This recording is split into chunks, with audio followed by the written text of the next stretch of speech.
Welcome into the Dad Verb Podcast. On this episode, we're going to be talking about one thing.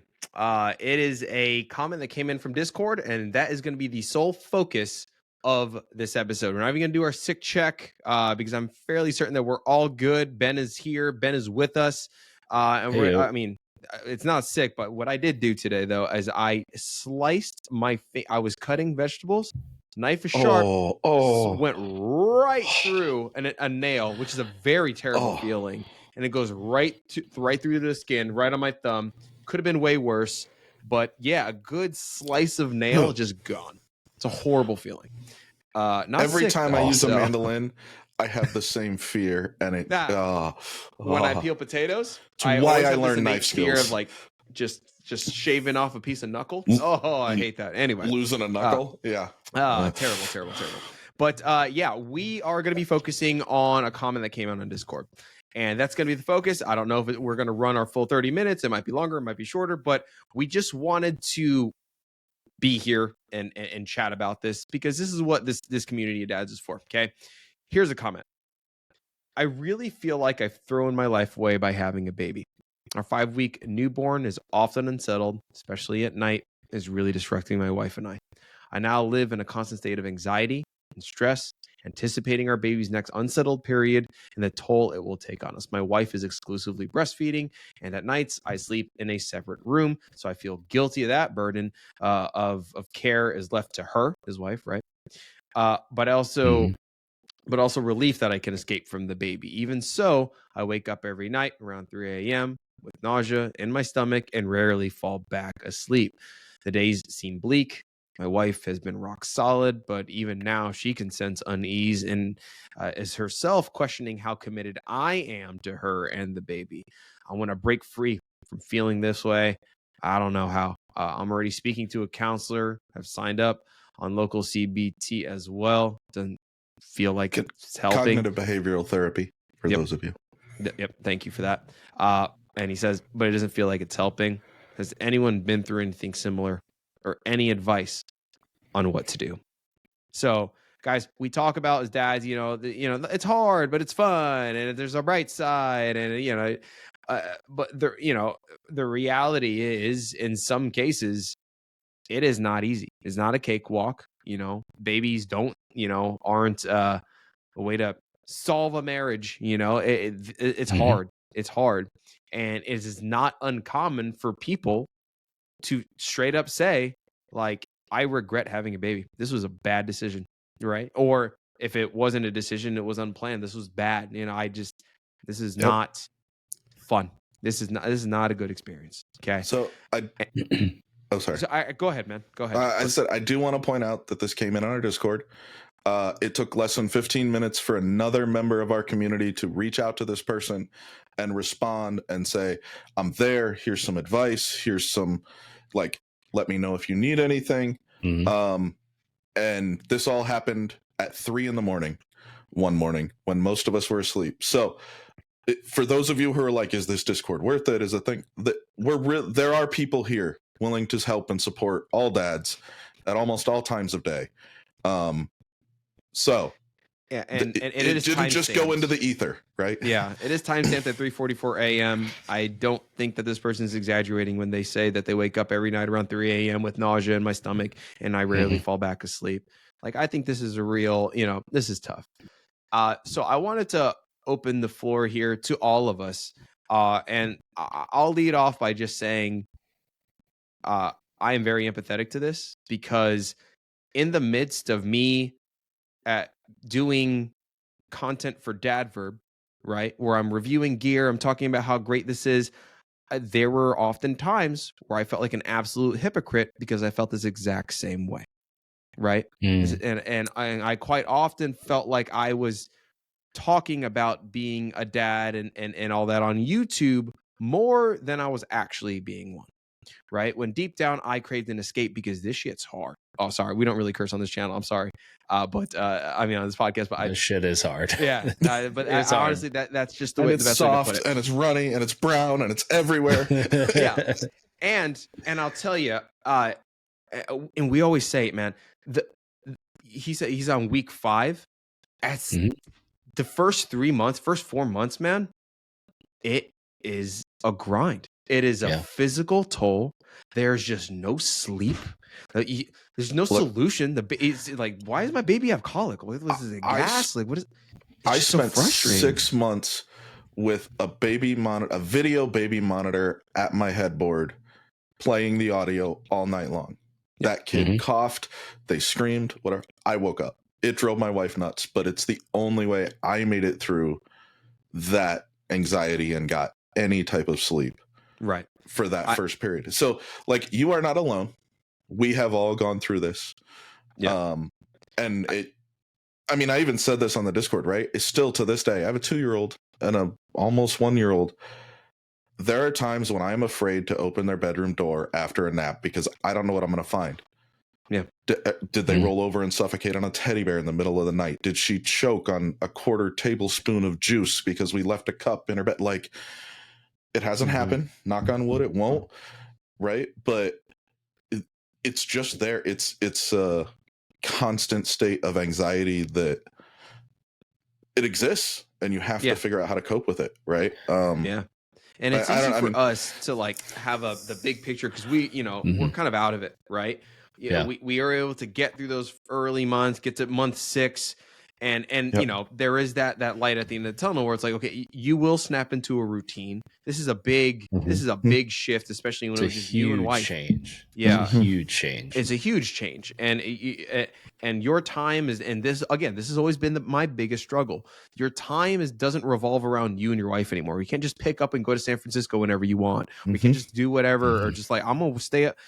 Can't even late go out to eat whenever you want anymore. Yeah, like going to a movie's McDonald's is an event. Yeah, exactly. Yeah. But that it's sad, but like that is the reality. Sure. And your time no longer revolves around you; it revolves around your baby and your baby's nap schedule and your baby's switching hour. And that's a very hard mode to shift to, right? You will get into that routine. You will eventually like find what clicks for you, your wife, and for baby. And it's like this rhythm that you will get into. But I don't want to focus on the macro, like it'll get better. Okay. I want to go crawl in the hole and go back to that time. And let's talk about that. Let's talk about not even like, it doesn't have to even be a solve. Sure. If we have strategies to kind of like get through it, we can talk about that. But there are a lot of different things here that he mentioned that just sucks. It aches. Okay. Well, and when we say you're not alone, this is 1 in 10.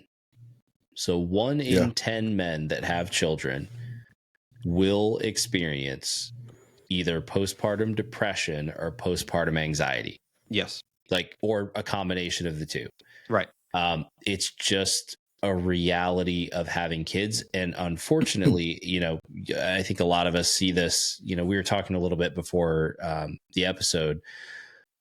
There are mental health screenings that happen at the pediatrician's office, but generally it's, it might be mom taking the kids to the pediatrician's office or filling out the survey. And those questionnaires are usually geared towards mom, right? Very few. And I love our pediatrician. She's amazing. I don't think at any point after we had our first kid or even our second was I asked by any medical professional if I was experiencing anxiety, depression, any sort of difficult thoughts, difficulty sleeping, anything like that. My wife was at every single appointment. They're like, "Hey, how are you doing? Are you doing okay?" Which I'm grateful for. I'm glad they did. I think it's really important. Yeah. But as a dad who shows up to every appointment, that becomes challenging to not have anyone ask how you are, right? And you kind of feel, I know when I was experiencing some anxiety, like some postpartum depression, because it is such a massive change in your life. You're not sleeping. You're, again, like Andrew said, your life and your time are not your own anymore. You're adjusting to a new schedule. You're adjusting to this new sort of like, you don't have your partner's attention, who you might have been in a relationship for a long time before you had a kid. Now, all of a sudden, you might experience, I think I did. I don't like to admit it, but I think I experienced like a little bit of jealousy towards the baby too. I did. Because now all of a sudden it's like, my wife isn't my wife anymore. Yep. She's a mother and my wife. And so you're going She's through a that mother and first, right, and your wife's right. second. And that And then you identity start shift is such a hard, right. And then you start feeling like, well, now, I'm jealous of, an infant. Well, now I feel terrible because this infant's totally innocent. They have nothing to do with this. Like, this is now all my own stuff. And you're confronting all of your own personal issues. Uh-huh. And what this tends to dredge up, at least it did in me, is all of the doubts, the fears, the anxieties, the am I enough? Am I doing well enough? Why can't I be better? All of that starts to come up, and it feels like there's not an outlet. There's no way to get that out, because getting it out means dumping it on your partner, means dumping it on someone else who's already doing so much work and possibly struggling with their own stuff. Mm-hmm. So I think so. If I had to reread that and break it down line by line, I want to go to his second sentence in this line. Right, our 5-week-old newborn is unsettled, especially at night. It's really disrupting my wife and I. Okay, so that's that first thing. That's sleep. That's Sleep lack of deprivation. sleep, and that just makes you go crazy, dude. And a lack of sleep that has big ramifications in your mental state, and it can wear you down. Obviously, I think one of my biggest frustrations when I was, especially early on, well, actually any sort of point where I'm frustrated, I feel like because I'm a problem solver. Like, there's always a solution to this, right? Baby's not sleeping. Like, what's the solve? Like, I gotta solve that. How do we fix it? Yeah, exactly. And I think one issue is that there's knowledge is power is the biggest thing. Is a big truth, because I felt like I was powerless because I didn't have the knowledge to address the situation I'm trying to fix. Did I say fix? Sorry, I meant fix. Right. And because I just I didn't know what to do, that really frustrated me even more, and I just felt like I kept spiraling. But I think one step, if this is, if we're trying to just toss out tips out there, reading just about sleep habits and understanding that you're definitely not alone, but Baby Sleep Doctor on Instagram, hearing just tips and understanding. Sure, they might not be a solve, but at least you understand why your baby is the way that they are. That alone, that knowledge alone, can help you potentially trigger something, or okay, at least I understand, and it can settle with you a little bit. I'm not saying that that's a solve, but that little bit of knowledge, as opposed to just constantly living in a state of what the hell am I supposed to do? Why won't you shut up? That can drive you mad. You don't sleep, they don't sleep. It's just it's tough. So knowledge, reading a little bit, diving in, is one thing. On that first topic, just the sleep deprivation. Do you guys have any? You definitely have experiences with that. Yeah, ours was very much things.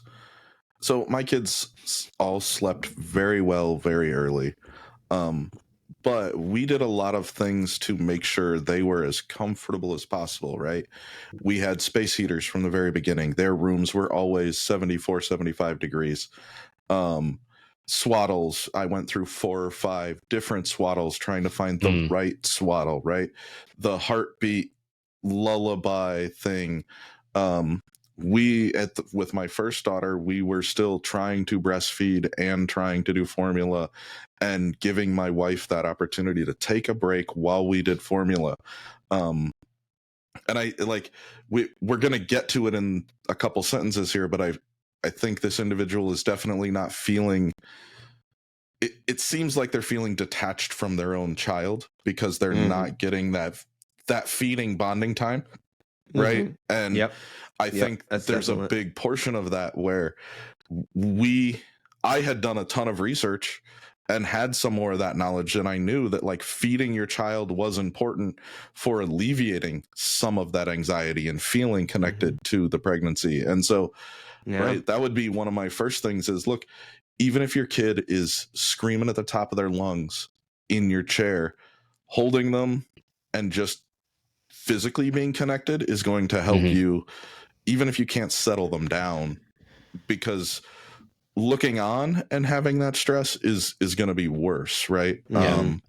And so again, back to Andrew's point, knowing that there are steps you can take, even if they're unsuccessful, that make you feel like you're doing something to alleviate the problem, inevitably you will find something that seems to start to work, and you can build on that. Right? Yeah. And like, this is like a little bit random, like, turn off social media, like, forget what what everyone else is telling you to do, and the Especially way us. like this work, like, I know, right? Don't listen to us. No, but like, I feel like sometimes, like, social media, especially, like, it can set this expectation of like what you're supposed to do, what you're supposed to achieve at this milestone, whatever. So, like, how come all other babies are better than mine? You know, that you know, if I don't know if that I was never mentioned here, but if there is any of that, comparison is a thief of joy. Like, no, there are not, your baby is not the worst. Okay, it took know me, that. You have to be very conscious of not getting caught in the Instagram baby mom parent do better spiral of death. Yeah, because it's very easy to get caught up in there and to think that you are just the worst parent ever because you're not doing blah blah blah blah blah. And I physically had to shut my wife's off. I'm like, babe, you can't look at this stuff. Like, yeah, my wife, I maybe that's not a problem here, but it's just something to know, because it was a problem for me because I was in it, right? I'm like, because that's like the sphere that I would like created content in. So I like had that just all in my face all the time, and I hated it. It sucks, and it's just, I don't know. Anyway, I just moving on. Right now, he says, I now live in a constant state of anxiety and stress, anticipating our baby's next unsettled period and the toll it's going to take on us. Okay, so pause there. You know, check. I'm not. You know, if it's postpartum anxiety, postpartum depression, like that, it is. I mean, if it is, it is. Yep. Like, I mean, it don't like.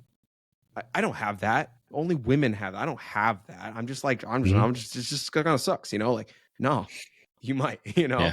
And I guess we'll talk about toward the end there, because it seems like they've kind of come to terms with that and they're seeking the right help, which is good. Right. I mean, but I felt the same thing, especially in the early weeks too, because it's like, there's a beep that our monitor would emit. And to this day, it's like a trigger, like, in my head, where I get like super anxious and I hate it. It was a sound monitor. It's a VTech DM 221. That's the exact monitor. And if you know it, we put it on silence mode, and it chimes whenever baby cries, and it would go did it. And to this day, it still does it, but it's weird because, like, if there's any sort of faint sound, it's like 8 years old. It's like kind of on its last legs, but it still makes a sound. And you know, our baby's not crying, but I hear it and I get anxiety because of all the nights in the past where it was just like, it's just like, oh my gosh, the sound just went off. We just put the baby in there. Like, I thought it was good. Like, we snuck out, we did everything. What happened now? It was just like, those early months, man. It was not hard, and I also felt that, like, it was not easy. He meant it was not easy. He said not hard, but sorry. You know, I'm getting all dyslexic here. But especially with your first, like, especially with the first. I feel like with the first, I had so much more anxiety with our first kid, because they sent it, and I joke about this, but this is like the reality of it, right? So you go in the hospital, you have your kid, wherever you have your child, and then a couple of days later, they send you home with a human being and no instructions. Other than, hey, we'll see you in, you know, you have your appointment scheduled for a week. Yeah. You'll see the pediatrician. Hopefully you picked one out. Right. And good luck. Yeah. Like, there's no instruction manual. There's no, how do you keep this thing alive? And all of a sudden you are now responsible for the life and well-being of another human being that cannot do anything for itself. It's blind. It can't change itself. Yeah. It has no idea what's going on in the world. It's scared constantly. Yeah. And you are its only source of comfort. And that is a tremendous weight to carry. Yeah. Mm-hmm. And I think everything, all your decisions feel like they carry a lot more weight. All your choices, what am I doing? Everything feels like it's a bigger deal, because by the time if you have a second one, by the time you get to the second one, you realize, well, I've kept the first one alive and it's been okay. And we didn't do everything perfectly. So we don't really need to do everything perfectly for the second, and they'll be okay too. But it takes going through that first period of like, we screwed up a bunch of stuff and our kids still turned out okay, to get to, okay, we can relax a little bit more and let things go a little bit more. And it doesn't have to be perfect in order for them to be healthy and developmentally fine. All right. I mean, heck, even do you know how to strap a car seat into a car? Like, first, I mean, we had to be escorted to our car by a CNA before we could even take the kid home, so that they could make sure that we had the proper car seat strapped in, transportation, like, and we did not have that. That was just a weird piece of anxiety. Like, who are you, random stranger, to tell me I didn't do this right? Like, huh? Like, you're letting me leave with a human, but you're worried about the piece of plastic in the seatbelt? Yeah. Right. Like, I'm curious. I'm curious your take on this next part, guys. So my wife is exclusively breastfeeding at nights. I sleep in a separate room, so I feel guilty from that burden. That the burden is of the care is left to her. Okay, but I also feel relieved that I can escape from the baby. This is I'm curious about your thoughts here. So it seems like there was a mutual agreement that you're breastfeeding. That's not something that I'm capable of doing. That's just kind of what you do, and I'm sleeping in a different room. Okay, I get that. All right, there's no judgment, whatever. But there's the guilt, right? Because guilt, stress, that comes from giving a shit. It means you care, right? And you don't feel like you're doing enough. You don't feel like you're adequate enough, right? So, this is a hard one to address, because there are a lot of different levels here. Because you guys made a decision to not breastfeed. I'm sorry, to exclusively breastfeed, right? Well, he doesn't say that, though. He says my wife is exclusively breastfeeding at night, right? And at nights I sleep in a separate room, so I feel guilty of the burden of care that is left to her, right? As we said. And I think if we were in the same room, my advice would be go sleep in the same room as your wife. You're going to feel a lot less guilty about being separated from that burden of care, because you're next to her, and when she wakes up, you'll wake up. And even if she says it's okay, go back to sleep, then you've gotten effectively permission to let go of that burden of care. Whereas being in a separate room, I think that's causing a lot of harm here for this individual, because they're just feeling guilty by being away, even though they're getting that temporary satisfaction of being relieved that they don't have to be stressed for a moment. I think the guilt is causing them more than the anxiety of getting woken up would be. Like, just right, 2-minute pocket psychology. I think that's one thing that you could almost easily change now, and it would just make you feel better, even if it made you more exhausted. Yeah, and I will say, I think it is. My wife exclusively breastfed our first, almost up until a year, right? And I've talked about this, I think, on the podcast before. Like, our son didn't sleep through the night for the first year of his life. So for an entire year, we did not sleep all the way through the night. He wasn't a great sleeper, great in all other aspects, but he just didn't sleep well. He wouldn't settle for more than a couple hours. He'd wake up, he'd need to feed or be comforted or whatever it was. So we were always waking up for an entire year. That's a grind. Like, that's tough to be able to go through that. But for me, I don't know if it's how I was raised or just my feelings as a male. Like, as a man, I feel like I need a job to do. I need to feel that I am useful in some way. Yeah. And when I felt like I was struggling the most is when my wife was exclusively breastfeeding, because I didn't feel like I was useful. There wasn't a lot I could do, right? the baby wakes up, she's going to feed him. But at least with our first, because she had a C-section, he slept on my side of the bed. So I put the bassinet on my side because my job at the very least could be he stirs and wakes up. I get up, change him, make sure he's clean and ready, hand him off to mom for him to nurse. When she's done, she hands him back to me. I get him settled back in his bassinet. We all go back to sleep. Now with our second, much different story. I was much better at sleeping through stuff at that point. So it's just, I was like dead to the world. I just didn't. You deal with it. Yeah. But I will say there were times, and I think this is really important, where, if your wife is exclusively breastfeeding, you don't get a lot of time to bond with your child.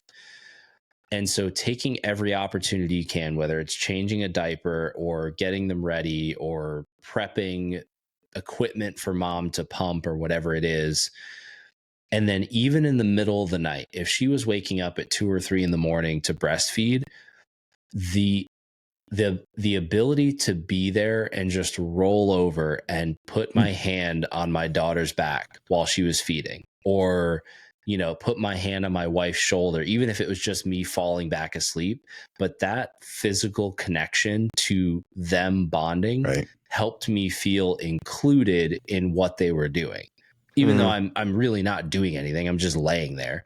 Yeah. But to be able to just rub my daughter's head, or, hold her feet, or hold my wife's hand or something at 2 or 3 in the morning when they're having that moment, it added to my feeling like I wasn't excluded and like I was still contributing something, even if it was small. Yeah. I got a lot of random thoughts in my head that I want to say. I don't know how it's just going to be a brief moment of word vomit here, but on the note of social media and stuff like that, one thing that I always was inundated with were all these moms who were like, mom, girl power. We're doing everything. My husband didn't do anything. He don't lift a finger, right? And yeah. I mean, just being in the content creator sphere of the dad sphere, I just saw so much of that being fed to me, and I made it a mission to I'm not gonna be that, I'm going above and I see so many comments of just where are the husbands who do that? That's right. Or your husband did that nice thing. How comes I don't know who you're married to. That person sucks, because that's not me, and that's not anyone in the Dad Verb community. We care, we're in it, right? And I always try to make a point of it. Now, it's not that I loved every minute of it, but I was I always wanted to be there though, to actually do it. And that was the thing that always drove me in my head. You had a job to do. Yeah. Right. And I just took it upon myself to. That's the thing, but some guys are just oblivious. You're just I don't care. You figure it out. You take care of it. I'm gonna walk out. That's just not been me or us. One of my wife's aunts was absolutely amazed that when we went to visit her house, I changed all the diapers so that my wife could socialize with her aunt, because all 3 of her son-in-laws, she's never seen them change a diaper, and they have 6-year-olds. Yeah, I think that's and she's like, they don't do it. Their wives do it, and I'm like, how? Yeah, that 2020. I can't. Yeah. I have no appetite for that. I cannot stand that. That just bugs the hell out of me. I don't understand. But that's the reality, though. I mean, that's true. I mean, that exists in more places than we'd like to admit. But that's, I don't know. That's just anyway. I don't know if this, for this person, if there's a conversation okay, we're exclusively breastfeeding here, but I don't know if you can open up this conversation of can we supplement with formula? Can we, have some sort of pumping so we can have the stock of milk, so that maybe, I can take some of that burden off, and I can, have that closeness.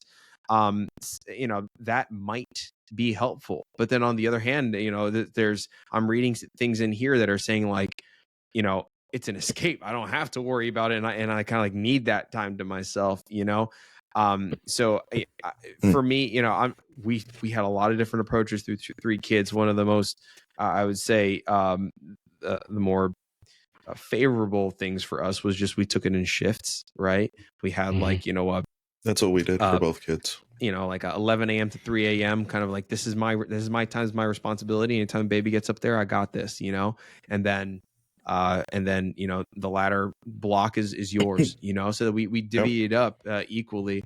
And I think there was one time though where it was like we got up every other. So like baby cried, I got it. Next one, yours, I got it. So because if baby cried very often early in the night and not in the second half of the night, it can be a little bit lopsided in the labor. So that was an approach. I don't know if that's something that this person might want to consider. But I mean, what works for me isn't always going to work for you, but it is something to consider if you still want to be involved, yet still and not and kind of have that guilt alleviated of like, I'm not doing enough, but still feel like, there's some semblance of control there because, it's a division of labor. One of the things that came up for me for the exclusively breastfeeding, and Ben can speak to this because they did it, right, is that doesn't mean you can't supplement formula.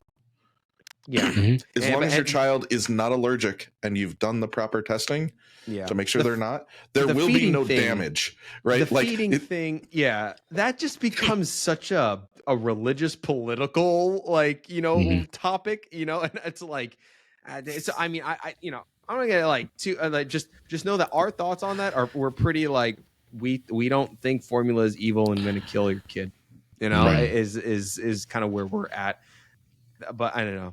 That's a conversation that you have. But if we're to move on though, I wake up every night around 3 a.m. We talked about that. 3 a.m. with nausea in my stomach. Rarely fall back asleep. That's due to that stress. The days, it's anxiety. Yeah, exactly. The days seem bleak. My wife has been rock solid, but even now she can sense unease and is herself questioning how committed I am to her and the baby. Okay, I want to break free from this feeling, but I don't know how. So right there, just off of that, to me it sounds like wife might be struggling, but is in a decent place, not in the same exact place of. Basically, I feel like I threw my life away because baby's here now, right? So it's more kind of me, husband, I'm struggling with this more. Whereas if it was like both are feeling like this, and that's a whole nother thing. Seems like he's the one. Hearing that though, the days seem bleak. My wife's been rock solid, but can sense that tension, that pulling away, that anxiety. I mean, when you guys are hearing that, what are you guys thinking? Because he goes on to say that he is seeking help, but it doesn't feel like it's helping yet. I seeking help and acknowledging that is good. I don't know if have you only just been to one, maybe 2 sessions, or I don't know, because this isn't something that can just be like fixed, in one shot. And your baby's only 5 weeks, so if you're seeking help, I would assume that you haven't, you've only been doing this for a week or 2. Yeah, it's something that takes time. I think when people think of therapy too, or any type of therapy, I think they generally can go into it with the wrong idea of that you're fixing something. Right. Generally what it is giving you the tools to cope with the world or your situation or whatever it is. It's giving you the tools to deal with the situation that you're in, not necessarily fix the situation, make it any better, but give you a way to manage it. Whether that's through, managing your emotions, managing your, I don't know, whatever the case may be. But it's finding a way to manage your current situation versus, hey, here's the reason you're upset. Let's go ahead and fix that. And then everything's fine. Like, it is an ongoing amount of work and commitment, and that can be challenging, I think, for a lot of people to understand, especially in the early days. And the root of this is it's a newborn, it's a baby that is going to continue to get older, and their habits are going to change, and things are going to some parts are going to get easier, and then other parts are going to get harder, and so it's the stage of life that's constantly morphing, and you yourself dealing with the physical, mental toll. Some parts of that will start to feel easier, some parts of it will start to feel harder, right? But it's constantly evolving and changing. So your approach to therapy it's not like a magic pill where you go 1-2 sessions and you're like, I got this, it's good. It's like, to Ben's point, it's giving you the tools to adjust to an ever changing world. Right. And it's something that needs repetition. You know, I mean, it's not just a one and done thing. But I'm not saying that this person did like a one and done thing. But no, but I can't imagine that they've been at this long. Already on what I would say is the right path, right? They've They identified are, the yes. problem. They're seeking help. I mean, purely by coming to the Discord and saying, "Hey, who else is going through this? I need advice," right? Mm-hmm. Yeah. They're aware that there's a problem. That right for there, lack of a better term, right? Yeah. I know something isn't right. How do I fix it? Who can I look at for advice? Does it auto thumbs up, or did one of you guys just do that? I think you did it like this. Yeah, see, there we go. Yeah, okay. That's weird. Anyway, sorry, our cameras are thumbs upping us for those of you on the audio because I held my thumb up. I think this person's already going down that healthy solution, finding options to alleviate some of this pressure, right? What method is going to work for you is completely unique to your situation, right? It might be weightlifting, it might be running, it might be reading a book, it might be taking a bath, it might be shooting arrows in your backyard at stuffed animals. I don't know, right? What your stress relief, anxiety relieving thing is going to be, but the fact that you're even looking for it means you're doing this as healthily as you can. And hopefully this has garnered you at least a few, oh, I could try that. Oh, maybe that'll work. Oh, yeah. Right. And that's all any of us can really hope for. I mean, heck, I think the problem where when you start to think there is no way out, that's when you really need to go, okay, I have to get through this. I need to go see somebody, right? And reach out. I mean, keep telling people on the Discord, and I don't know if I've ever said it on here, but I'm on the Discord. I get notifications.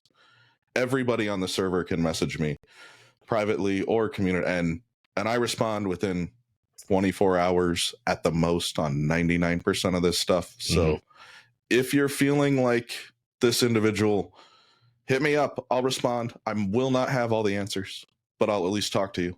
Yeah. I mean, that's the honest truth, though. We're not always going to have the answers to all this stuff, but like, at least we're here, you know, and you are in the right spot. And you're not alone. Yeah. So, I mean, 5 weeks in, I'm not trying, you know. Good work you did in a month. Like, you went a month. Month 2 on the way. Here we go. I'll be honest with you. It's you hard. gotta know that, you know, month 2, month 3, it's still gonna be a little rough and tumble, man. Honestly, it's hard. Yeah. Especially those first 2 months. It's hard. You are going to look back on it and realize how much you have grown as not only a man, but a father and an adult, and go, I didn't know I could do that. Yeah. Yeah. Right. Yeah. Even if it's, I can change a diaper in 13 seconds, right? Like, skill unlocked. Yeah. Well, I mean, do you guys have any final thoughts before we kind of like close things out here? If you had any final messages, Ben, if you have anything, if not, we'll go Andrew, and then I'll close things out. Ben. Yeah, it's. I think, you know, having this conversation puts people on the right path. I think a lot of men unfortunately see talking about their emotions, their situation, their, you know, feeling of instability as weakness. And in my mind, it is one of the strongest things you can do is to admit that, like, hey, I don't have this together. How do I get to where I want to be? You're recognizing something isn't right. I want to be better. You're moving towards growth or change, but there's not a clear pathway to get there. And the only real way to get there is through communities like this, where you're talking to either other people who have been there and can mentor you, help guide you through what's worked for them that may or may not work for you. And then secondarily, you know, if it becomes something that does require professional help, going and seeking that help and realizing that that is one of the best pathways forward, because they will have all kinds of tools to equip you with to be able to handle situations that you may not have been given. Raising kids forces you to deal with all your own shortcomings, things you weren't taught, tools you weren't given, coping mechanisms you were never shown growing up. And now you have to figure that out and teach it to somebody else. That's a big burden. That's an incredible challenge and a huge burden, but it's an awesome responsibility that I think all the men in the community are rising to and are trying to. And even in this case, I think this person is trying to rise to that challenge without being able to see the steps in front of them. And that's really admirable. There you go, man. Yep. For me, the last message, I mean, I don't talk about this much on this podcast, but I am a veteran. We lose 22 veterans a minute, I think. Maybe it's a day. I forget what the specific stat is to mental health issues. It's something that hits home. I don't know if this person is a veteran or not, but for everybody out there who is struggling with anxiety, depression, this kind of hard stuff, seek help, call your local helplines, like call the police department. If you get to the point where you think there's no way out, I promise you there is a way out. Reach out to me. I'm available. If you're in our Discord,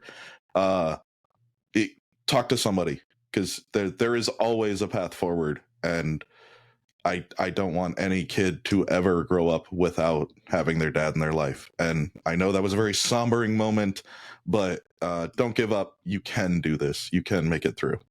And to Andrew's point, there is that path forward, and that path forward will lead to a routine that I've mentioned before that you will flow into with your child, with your wife, with yourself, you blocking out the right amount of time for time to yourself, whether that's through gaming or hanging out with the boys or doing whatever you got to do. Your wife's going to fall into that routine as well.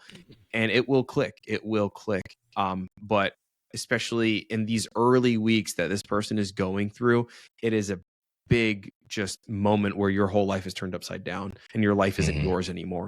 And because it's not, doesn't feel like it's yours anymore, in your head, you may feel like that first line that I read, it feels like I've thrown my life away by having a baby, right? Because it feels like it's not my life anymore. It is your life. It's just looking very, very different. And it's going to take a while for you to get into that groove, but you'll find that. So, if there are any other questions, we can continue this conversation. I think it's a good conversation.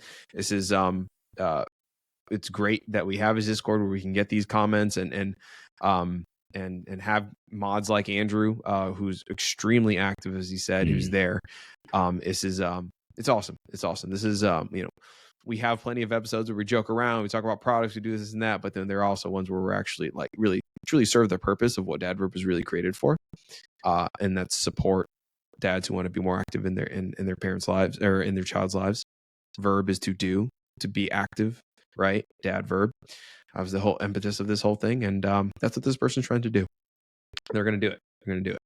So that'll do it for this week's episode of the Dad Verb Podcast. You can check the links in the show notes or the YouTube description. If you want to join us on the Discord that we've been talking about, you can also visit dadverb.com for courses from pregnancy up through year 1 of fatherhood. There's plenty of resources in there. And as always, thank you for listening.